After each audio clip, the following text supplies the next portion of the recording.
Les villages, ce qu'on appelle les disperseurs ruraux, les maternités rurales, les centres de santé ruraux, dans ces endroits-là, la prise en charge est totale pour les personnes qui sont à jour de leur cotisation ou qui sont enrôlées. Nous sommes aujourd'hui à 18 millions de personnes enrôlées. Il n'y a que 2 millions de personnes, hormis les planteurs de café cacao qui viennent d'intégrer le dispositif, qui cotisaient régulièrement. Donc, vous voyez un peu le niveau de personnes qui sont enrôlées et qui ne peuvent pas bénéficier de toute cette panoplie d'offres de services que la CMU offre à travers son panier de soins à tous les niveaux de la pyramide sanitaire, c'est-à-dire au niveau premier contact comme au niveau 2 qui est constitué par les hôpitaux généraux et les CHR, et au niveau tertiaire qui est constitué par les CHU. Donc, il y a beaucoup de personnes qui sont laissées pour compte parce que jusqu'à la mesure-là, il fallait être à jour de ses cotisations, il fallait disposer de sa carte CMU pour pouvoir avoir accès à l'offre de service.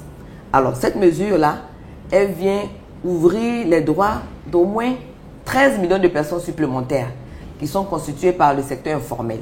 Parce que vous savez qu'en Côte d'Ivoire, au moins 70% de la population active est dans le secteur informel. Et les 2 millions dont je parlais tantôt, c'était essentiellement tous les travailleurs fonctionnaires qui sont prélevés à la source. Tous les travailleurs du secteur privé formel qui sont également prélevés. Et puis, moins de 2%, comme je disais, du secteur informel cotisé.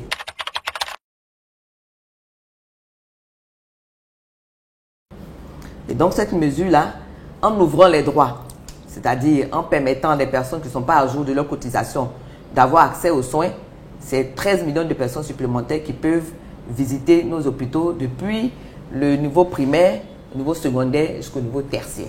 Donc, voilà un peu la première grande mesure qui est une innovation parce que ça permet à un plus grand nombre d'avoir accès aux services des CMU, de voir la réalité, que la CMU, ce n'est pas un leurre, c'est une réalité. Et à partir de là, de se préparer dans le délai qu'on a donné à pouvoir prendre le relais en cotisant.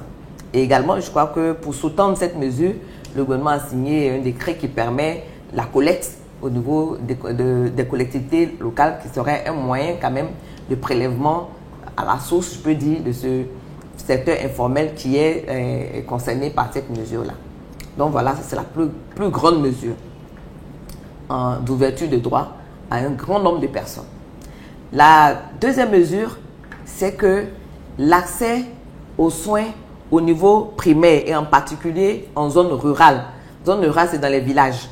Dans les villages, ce qu'on appelle les disperseurs ruraux, les maternités rurales, les centres de santé ruraux.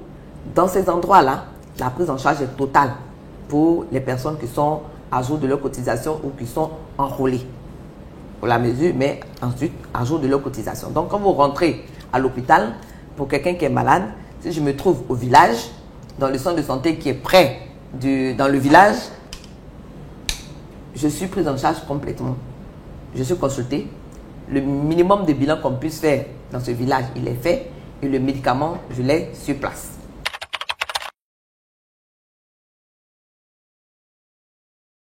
Avant, je disais que l'assuré CMU devait disposer de sa carte CMU d'abord. Il devait être à jour de ses cotisations et il devait payer son ticket modérateur pour ceux qui ne sont pas dans le RAM, qui sont pris en compte totalement, c'est-à-dire les fameux 30% de ce qu'il devait payer. Et la CMU paye les 70% restants. Donc, il y avait la barrière de la cotisation. Nombreux sont les personnes dans notre pays qui ont cotisé peut-être une fois et qui n'ont plus cotisé qu'un passif. Il y a des gens qui ne savent pas qu'il faut payer. Il y a des gens qui n'arrivent pas à payer. Donc, c'est tout cela qui rentre dans le secteur informel, qui n'est pas couvert et que la mesure va aider à prendre en charge et leur permettre de voir que c'est une réalité, de toucher du doigt la réalité de la CMU et de les encourager vivement à se mettre à jour progressivement pour qu'au sortir de ces 4 mois-là, ils puissent avoir la continuation de leur prise en charge. Parce que justement, ils ont vu, ils ont adhéré, ils ont cru, ils ont bénéficié et savent que c'est une réalité et qu'ils adhèrent.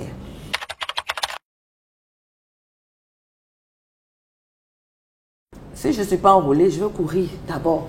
Dans les centres d'enrôlement qui existent, qui foisonnent dans le pays, il y a des agents enrôleurs qui vont dans les villages, il y a des sites d'enrôlement in situ. C'est là où on s'enrôle et on a sa carte directement. Et maintenant, l'innovation majeure qui va venir sous-tendre cette mesure, c'est que maintenant, dans les centres de santé, on peut se faire enrôler.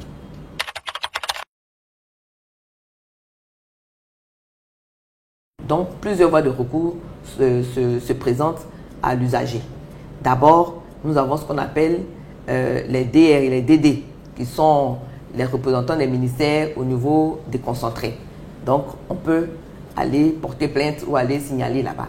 Il y a le responsable d'établissement qu'on peut saisir. Il y a le numéro vert, justement le 143, on peut saisir.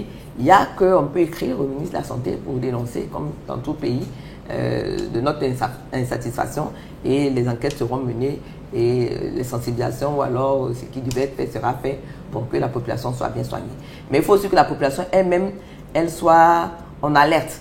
C'est pour ça que dans les mécanismes de suivi et évaluation qu'on a mis sur place, la population et la société civile participent au COS, au co-geste, comme on le disait. Justement, c'est pour qu'il y ait ce regard-là de la société civile, de la population dans la gestion de la santé.